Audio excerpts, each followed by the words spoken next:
السلام علیکم دوستو، جب بھی ہم رسول اللہ صلی اللہ علیہ وسلم کی زندگی کا مطالعہ کرتے ہیں، ایک نام بار بار سامنے آتا ہے: قریش۔ یہی وہ لوگ تھے جن میں رسول اللہ صلی اللہ علیہ وسلم پیدا ہوئے، یہی لوگ خانہ کعبہ کے نگہبان تھے، اور یہی لوگ اسلام کے ابتدائی دور میں مسلمانوں کے سب سے بڑے مخالف بھی بنے۔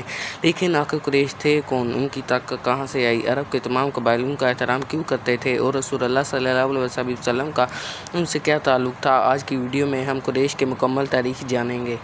تقریباً 1500 سال پہلے عرب کا بیشتر حصہ مختلف قبائل میں تقسیم تھا۔ ہر قبیلہ اپنی الگ شناخت رکھتا تھا۔ انہی قبائل میں ایک عظیم قبیلہ تھا جسے قریش کہا جاتا تھا۔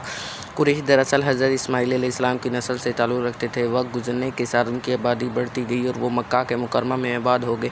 مکہ اس وقت بہت اہم شہر تھا کیونکہ یہاں خانہ کعبہ موجود تھا، جس کی وجہ سے عرب کے مختلف قبائل یہاں آتے تھے۔ اسی مقام نے قریش کو عرب میں ایک خاص مقام عطا کیا۔ قریش کی تاریخ میں ایک شخصیت انتہائی اہم ہے۔ ان کا نام تھا قصہ بن کلاب۔ انہوں نے مکہ کی قیادت اپنے ہاتھ میں لی، خانہ کعبہ کی خدمت اور انتظام سنبھالا، مختلف قریشی خاندانوں کو ایک جھنڈے تلے جمع کیا اور مکہ کو عرب کا اہم ترین مذہبی مرکز بنا دیا۔ قصہ بن کلاب کی قیادت نے قریش کو ایک ایسی طاقت دی جو اس وقت شاید ہی کسی اور عرب قبیلے کے پاس تھی۔ قریش صرف مذہبی اعتبار سے اہم نہیں تھا، وہ عرب کا کامیاب ترین تاجروں میں بھی شمار ہوتے تھے۔ ان کے تجارتی قافلے شمال میں سے شام تک اور جنوب میں یمن تک سفر کرتے تھے۔ ہر سال سینکڑوں اونٹوں پر مشتمل قافلے مکہ سے نکلتے، قیمتی سامان خریدتے اور فروخت کرتے۔ اسی تجارت نے قریش کو بے پناہ دولت عطا کی۔ یہی وجہ تھی کہ عرب کے لوگ ان کا احترام کرتے تھے۔ قرآن کریم کی سورۃ قریش میں بھی ان کی تجارتی سفروں کا ذکر موجود ہے۔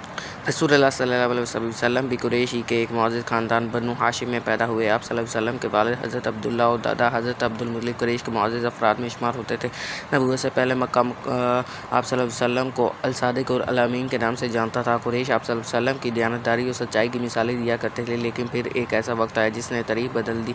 جب رسول اللہ صلی اللہ علیہ وسلم نے لوگوں کو ایک اللہ کی عبادت کی دعوت دی تو قریش کے سردار پریشان ہو گئے۔ انہیں خوف تھا کہ اگر لوگ اسلام قبول کر لیں گے تو ان کی طاقت، دولت اور اثر و رسوخ ختم ہو جائے گا۔ چنانچہ انہوں نے اسلام کی مخالفت شروع کر دی۔ مسلمانوں پر ظلم کیے گئے، مسلمانوں کا سماجی اور معاشی بائیکاٹ کیا گیا۔ یہ مخالفت کئی سال جاری رہی، لیکن اسلام دن بہ دن پھیلتا گیا۔